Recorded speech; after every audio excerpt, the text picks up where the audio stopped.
Welcome to the Original Music Showcase, where we go behind the scenes to learn the creative writing process of recording and producing original music using the ukulele as the primary instrument.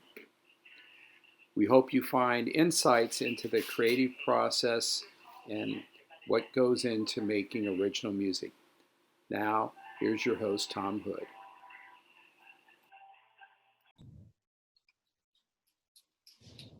And we are live and online with Sarah Lightman. Sarah, how are you this afternoon? Hey, I'm good. How are you? Great, great. Thank you so much for coming on our show. And we're, of course, still continuing to do things virtually as we continue with a lot of shutdowns. It's mid-July, actually. So we're still, for T-Bus, not doing live events and doing everything virtually. And we're really excited about the fact that our members have really started to adopt and use our online programs and view them. And Sarah, you're out in California in where, Los Angeles? Yeah, I'm in Los Angeles. The Valley is what they call it, North Hollywood-ish area, Studio City. And so, Sarah, this program, we like to talk to performing artists. I know you're sponsored by Luna, Mhm. and you write your own music, right? Yes, I do. So why don't you first tell us a little bit about, what was the first instrument you played and when did you start playing? So the first instrument is funny you asked that. Obviously singing is like my main instrument, but the first instrument I ever picked up was a baritone ukulele that was just hanging around the house. A And baritone. it was like missing a string. It had like 3 strings, Okay. and I didn't know what I was doing. I was like 4 or 5, but I was like, I'm just gonna pick it up. I like that. Well, Yeah. that's a good answer for a interview with the ukulele club. It was, first Yeah, right? instrument was I picked up a three-string baritone. Yeah, it was Okay. like half functioning. And then where did you go from there?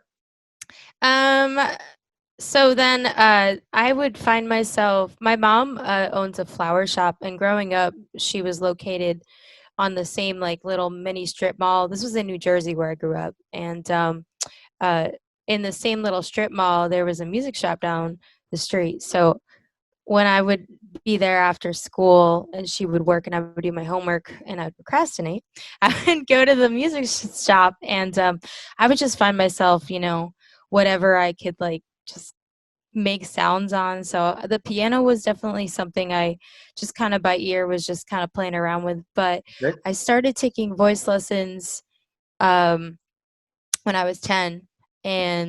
But then I picked up guitar it sometime around high school. I kind of quit a lot. It was frustrating. I was just like, man, I'm so bad. Like that was like the first thought in my head. And so, everybody in my family is very artistic. So I guess I felt a little intimidated because I didn't have lessons and everybody was so good. And so, guitar was definitely the second instrument other than voice. And then I would say piano. Then I started taking lessons in high school towards the end of high school, but mostly have gravitated towards voice and guitar.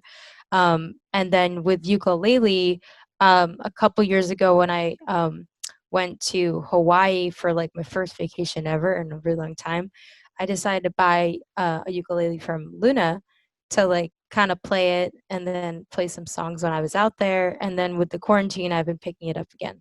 There you go. And from there you became a ukuleholic. It's so fun and easy to play. The best instrument to bring on a plane. You don't have to worry about people saying you can't fit that up there, and you could just bring it anywhere. Nobody would even notice. I know it's tiny, portable, easy to play. Um, pretty. They usually stay in tune pretty well. So that's awesome. Well, what about your musical influences in terms of what you were listening to? What kind of music did you listen to, and who are some of your favorite artists? Growing up, I listened to a lot of just a little bit of everything. My grandparents raised me on like old Hollywood, Judy Garland, and uh, Billie Holiday, and then my parents were, because they're hippies, they're like, yeah, The Who, the Beatles, like all those things, Aretha Franklin.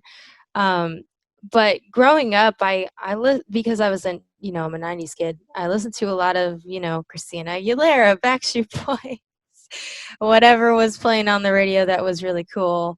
So it's hard to say. It's like everything, but my influences wise, my dad um, was a singer songwriter and he did art therapy, and he did a lot of cool little artsy local events. So I would go to them and I would just be like, wow, this is really cool. So he's definitely an influence of mine.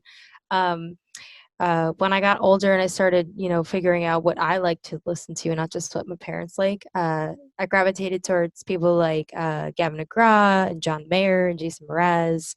Female singer wise, one of my favorite top female singers is Jennifer Hudson. She just has like an amazing voice. Yeah. Sarah Bareilles, all those good pop favorites. So if you were doing a song by somebody else, would it Mhm. be more a female singer or a male singer? Like, do you like to take a male singer and do a female version of it, or? That's a great question. So when I was in LA and I started out on the street and I started integrating a lot of those covers and stuff, it was kind of a mixture, but I tend to gravitate towards a lot of male singers and male songs. Maybe it's because to my ear, I pick up on male singers. Maybe it's because my dad was a singer, so it's just easy for me to gravitate towards that. Um, Now I have like kind of when like if I was going to be street performing right now, it's kind of a combination of both female and male, but I would say probably more male to start out with. Interesting. All right, so well, let's talk about um, how you write songs and where you get your inspiration for writing songs. And everybody I've interviewed, has their own story to tell. So when did you start writing songs? And talk about the songwriting process. Sure. The first song I ever wrote was when I was like 9 years old, and I was just inspired. And I don't know, I wrote a bad love song because that's where they all start. um, or it's about the itsy bitsy spider because when you're really young, um, and that was like the first thing I wrote. And then again, I mentioned having some confidence issues with my musical abilities. And so I would write a lot of lyrics when I would come home from high school. I would just feel so many things and I would just write about it. I write lyrics and just write so many lyrics. And it wasn't until I really moved out to LA that I started writing both. Like I would complete the whole song. Usually I would have lyrics and I'd get with a friend and they'd add a melody maybe, or we would come up with it together. But I didn't know how to, you know, I would hear things in my head, but I didn't know how to make them come out of my mouth. So I kind of had to learn how to trust my inner voice a little bit more. So when I moved to LA, that's when it started to come out a little bit more. And now I either write alone or I'll write with a producer or another songwriter, depending on how it goes. So it sounds like for you the words came first. Yeah, I Really, the it sounds words. like that's like Bernie Taupin would write words. He would like just write words, but he didn't necessarily have everything in his head regarding how it was going to come out. A lot of times he had an idea, but of course then he gave it to Elton John, and Elton John would then Right. put it to music. He would come up with the melody lines and everything else. Yeah, that was kind of how I started out. Now because I have a little bit more experience and everything. Um, I usually will start with a melody. I'll just find a melody and tap into it, and then I'll just start with a melody and be like, oh, what does this sound like? And I'll have a list of subjects that I'll write down, things that I've thought about that I'm like, oh, I should write a song about that. Right. So I'll try and use that melody, and then if it doesn't work, then I either change the subject, or if I'm really feeling the topic, I'll flip the melody and I'll try something else but with the same idea. I didn't think that would work but when I started doing it, I was like, wow, this isn't, I didn't expect this to turn out so well, but it, it's different every time. Well, I think one of the things I hear you saying is I write it down, and Yeah. capturing things in the moment. Um, I've when I write songs, a lot of times I'll be doing something else, but it starts to come to my head. So I use my phone now. I used Yeah. to write it on napkins or whatever else, but now if I have my phone, I put it in my notes or I use the voice memo. But what I found was if you don't capture it somehow, it'll disappear back off, and tomorrow the next day it's like, geez, I don't remember exactly how it went, or you have the third version of how it goes. Do you want to play a song for us, either something Sure. new, something old, something borrowed?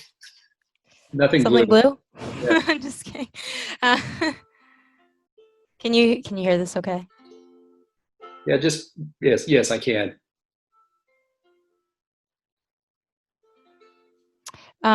Sure. So this is called Let Your Light In. It's a song I co-wrote. Um, and I released it on my album Interlude, which came out last fall. I'm going to be releasing some new music in the near future, but this is what's out right now. And it's basically finding, you know, when you're going through a hard time, like right now, especially, uh, the importance of being able to get past your fears and the instability of like whatever the situation is, and just sort of finding the strength within, even through that. So this is called Let Your Light In.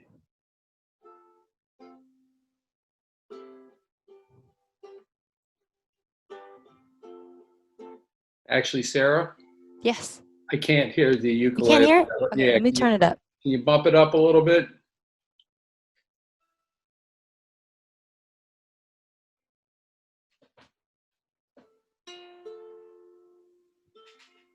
Is that better? That's better. Yeah.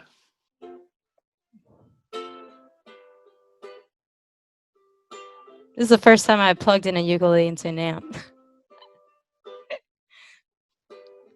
I know it seems like it's raining and that the storm will never end.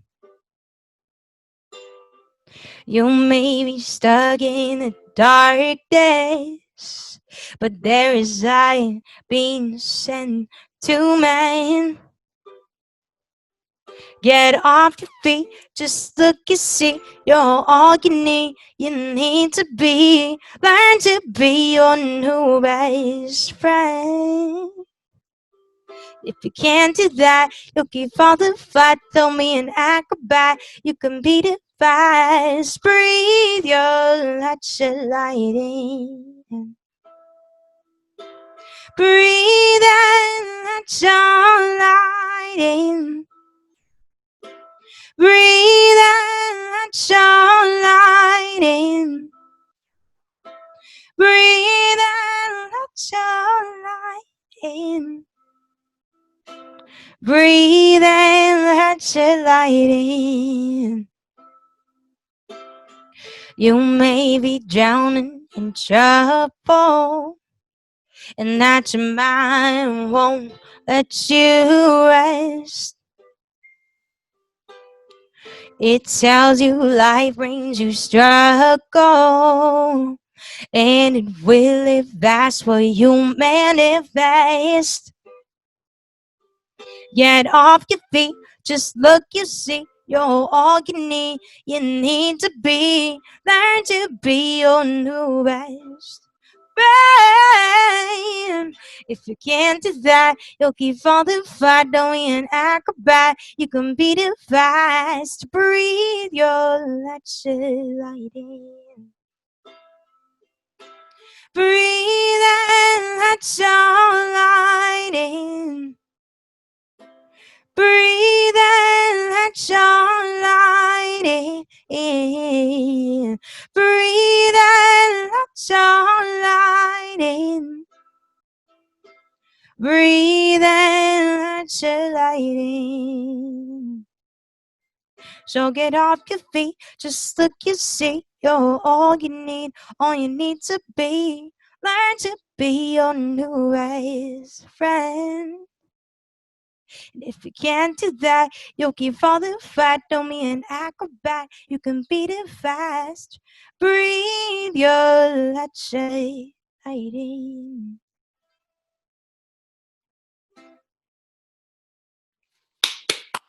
Thank you. Very nice. Very nice. Lovely song. Lovely song. Now, when did you write that song?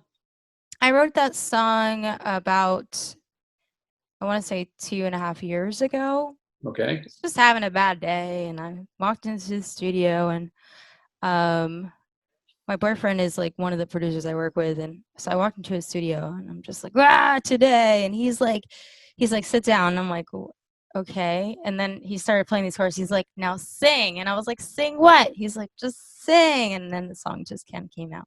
So, So it's you are good times. definitely, I can see a singer first.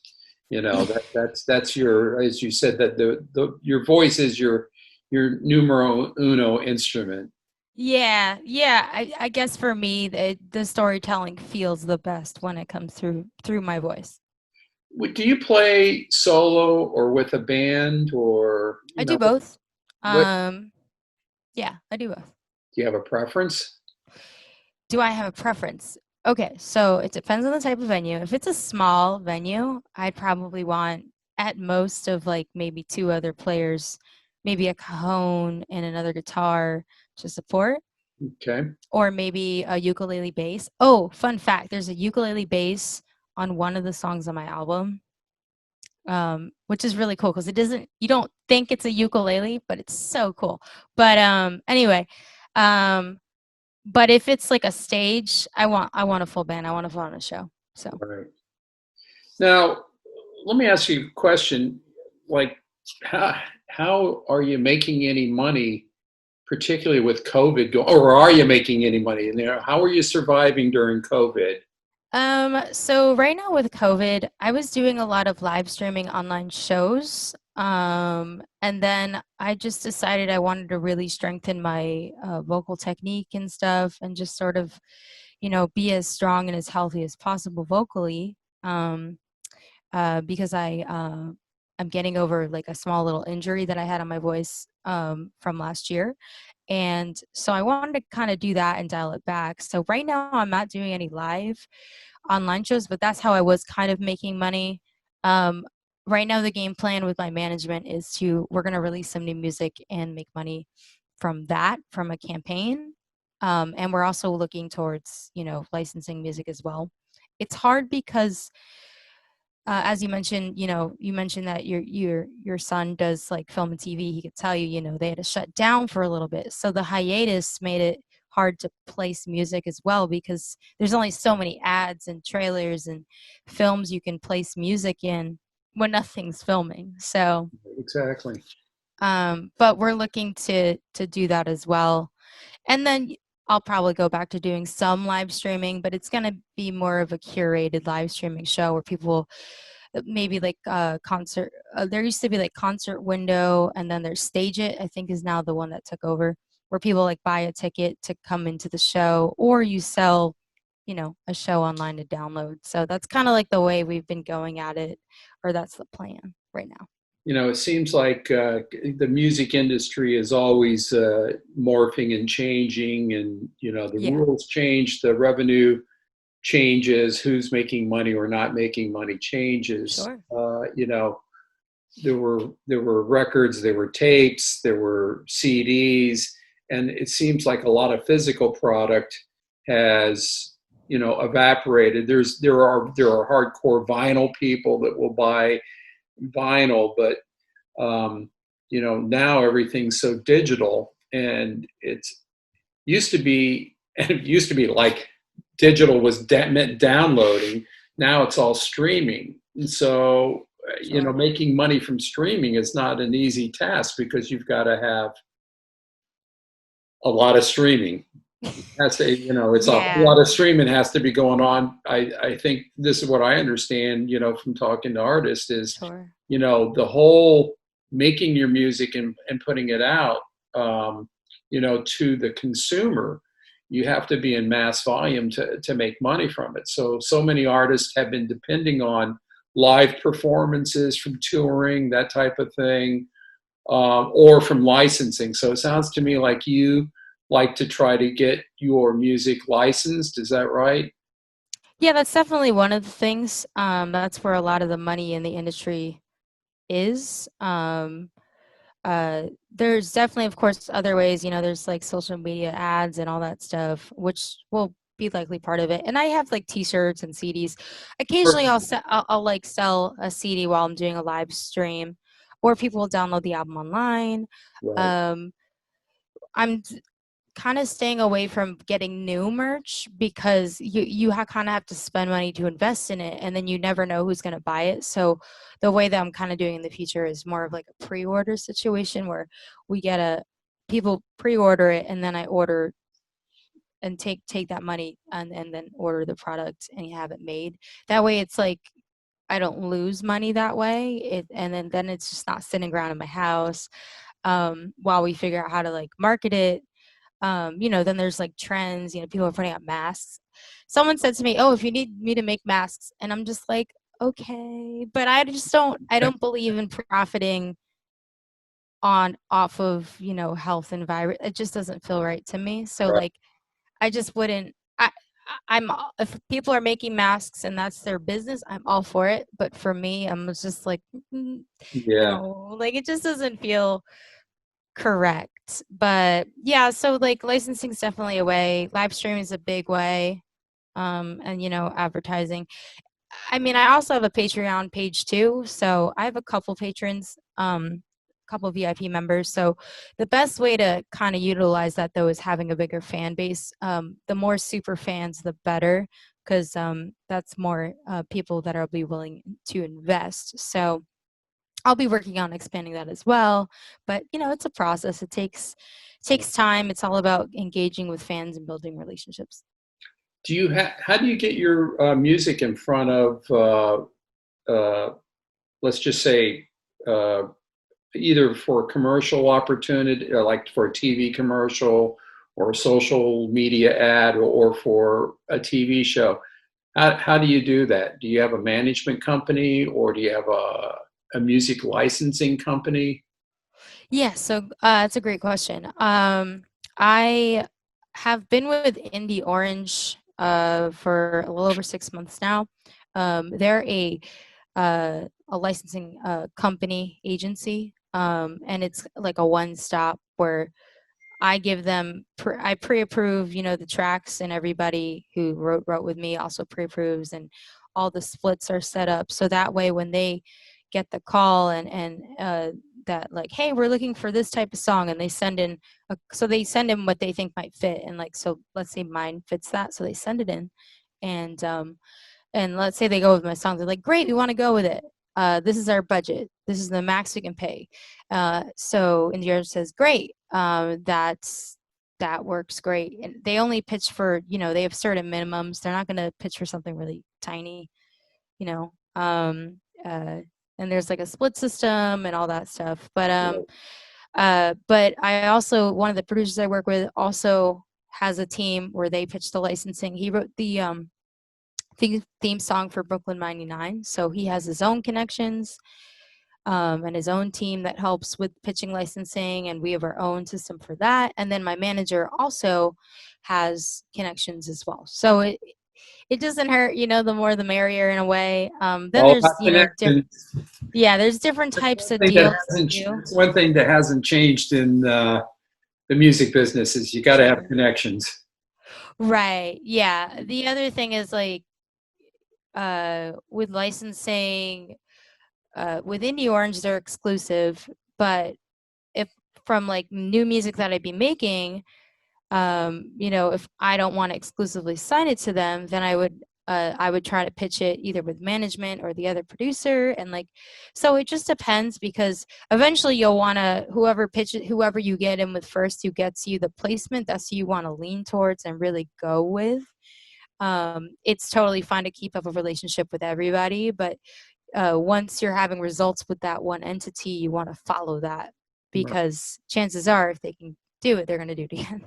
So it's just sort of, it's kind of, I don't know, it's like kind of very gray and black and white at the same time when it comes to those things. But yeah, I would say the more quality of relationships, because there's so many people in the industry or people who say they're in the industry, and like, and it just depends on the person and their character, and there's only so many people, like more the merrier for sure at first when you're trying to just meet people, but when you're really starting to establish yourself and reputation, then I would say, you want to start thinking, okay, who is going to help fulfill my strategy in my music. So How did you connect with Luna and get on the Luna artist? I know, I guess it started with you getting a Luna ukulele out when you were in Hawaii. well, so I hadn't even heard of Luna. This was like 2008. I traded in a saxophone at a music shop. Um, I yeah, I play a lot. I have a lot of instrument knowledge, I guess. I played, alto saxophone in like marching band. I played flute. But anyway, so my mom brings home a saxophone, and I said, "Hey, mom, like I love this saxophone, but I'm really trying to get better at the guitar. So I'm gonna play it, but I don't know how much I'm going to play it." So I decided, it was like really well cared for from the previous owner. And I decided, I want someone to have this who will really use it and love it and benefit it more than I would. So I decided to trade it in for a guitar at a music shop. And my brother knew the owner, so he was like able to get a good deal, and he traded in the saxophone for um, the Luna guitar. It was a Dolphin Luna guitar. I still have it. It's actually right there, that blue one right there. Yeah. So I started playing it, and I was like, wow, I just really love this. I love the way it works, the way it looks, the way it sounds. I didn't know anything about sponsorships till I moved out to LA. And then when I met my boyfriend, he talked about sponsorships and Luna, and that he was working NAM. So we went to NAM, and I originally met Dennis, who used to be with it. And he was like really cool. And then I built up a relationship, and it just kind of fell off. Like we just kind of like lost touch. So then I was like, I don't know, maybe I should try to build up a relationship with another guitar company. I also like at the time I was like, I really like T-tone guitars. I knew I didn't want to go to like Martin or Taylor because they're so high up, and they don't like need artists. They have enough of them playing their product. So I was like, well, and I did really feel good about Luna, but I was still just like nervous about it because of my experience. And then so then my boyfriend was like, well, let's try again. This year might be different. So we go in and we meet Adam, and um, we mentioned, I mentioned making a music video, and, I'd love to feature the product in the video. The video played at Universal City Walk in LA, not in Florida, in LA. Right. And so then we just started talking, and we really just sort of clicked more. And I said, I already have your product. So like, I'm just proud to play it. And I just want to be affiliated, and I want to help, I want to help each other, just sort of collaborate and grow. And so then Adam's like, okay, like I really dig this. Like, I feel really good about this. And I was like, awesome, great. So then, yeah, in 2018, I think it was either February or January, February. That's when I started being sponsored by Luna. It's not easy to get sponsorships. Partly it's like, connections, if you know somebody, know somebody. But part of it's also, it's not just about getting it's not just about getting the gear, but it's not about the free gear. It's about the partnership. You want to be a partner. You don't want to just benefit. So for me, it's like anytime I think of Luna, I'm like, oh man, Luna would be really great for this. And I'll like be like, hey Adam, you think this might be cool? And he's like, oh, that's a really great idea. I didn't think of that.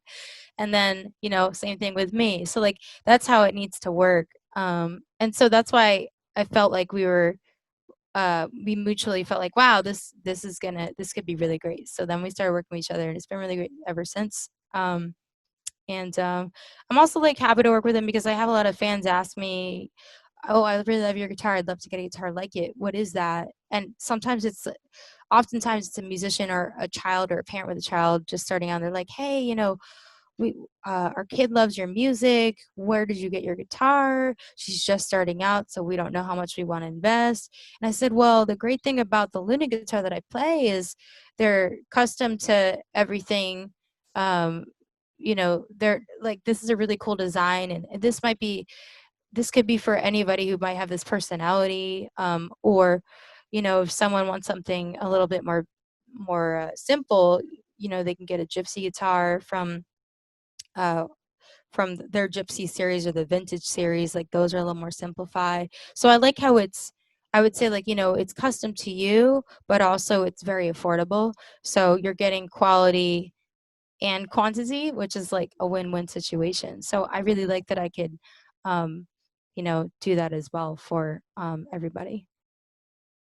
They're a great company, and they've been a very good sponsor for our ukulele club, and they help us with our fundraising events. And you know, they're just fantastic folks to work with. So hold up that ukulele again. Let's take one more Sure. look at that. Sorry, Now, it's what so small.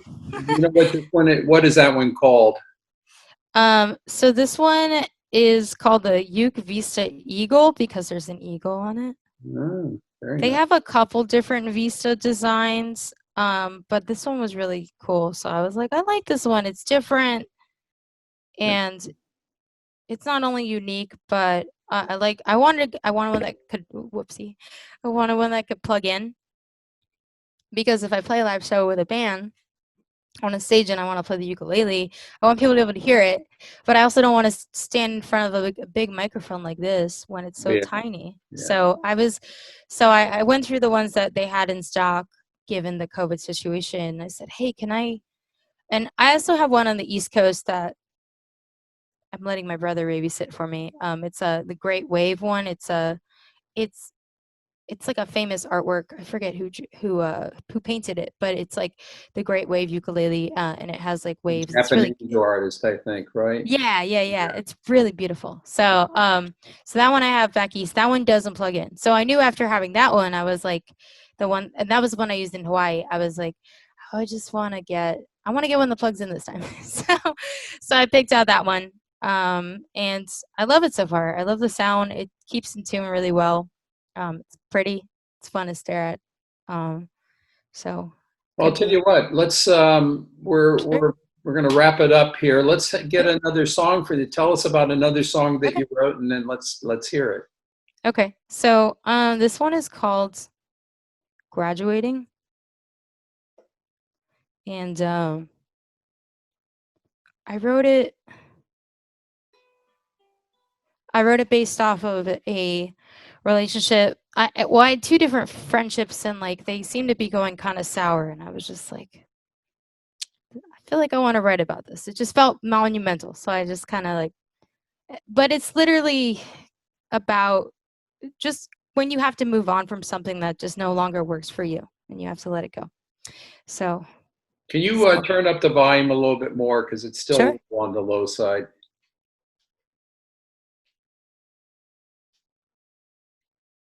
you got it. Is that better? Yes.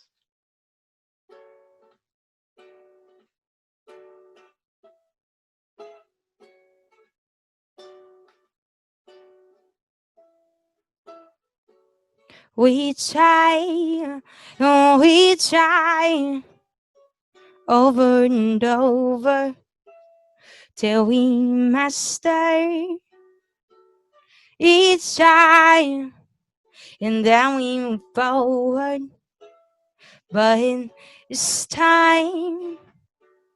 this time is something bigger. I am changing inside, quicker and quicker, 'cause it's time when we're just screaming. It's time against the place I've been. This chapter is ending and everything's out and done. I'm graduating you. I'm graduating you. You say it's this way. It never includes me. The hands made no choice. Only you lead. I am always hurting, 'cause I'm not considered. So I'm saying goodbye, and I'm being triggered, 'cause it's time when pain's against around us. Time when there's no middle ground. This chapter is ending and everything's out and done. I'm graduating you.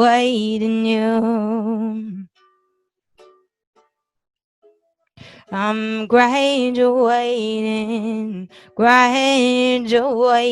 you.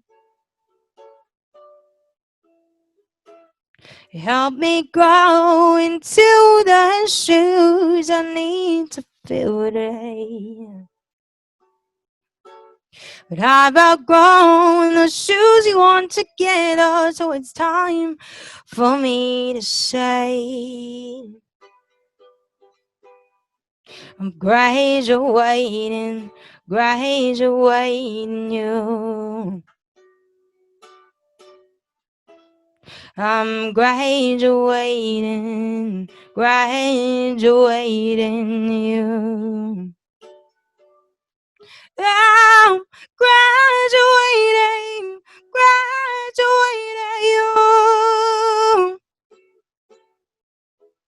I'm graduating you.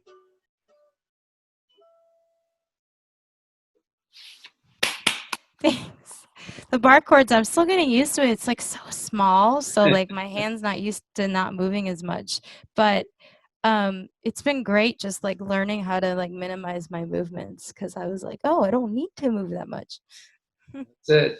Well, Sarah, thank you so much. So tell us how our viewers can find your music. Where do we, your website, music sites, etc. Give us some of the data, and then I'll make sure when we mix this, I'll put it into credits. Sure. No problem. You can find my music on most platforms, Apple, Spotify, Amazon, Google, Deezer. I can also send you a link too, so you can put that all in there. That'd be great. YouTube, all the major platforms. Anywhere where you could like think of where music would be, it's likely there. Awesome. Well, Sarah, thank you so much for being on our show. We really appreciate it. Stay safe, stay healthy, keep writing, keep recording. And thank you so much. Sure. Thanks so much. Have a good one. Okay. And folks, stay tuned for our next episode. This is Tom Hood saying goodbye from the Tampa Bay Ukulele Society. Thanks again, Sarah. Bye.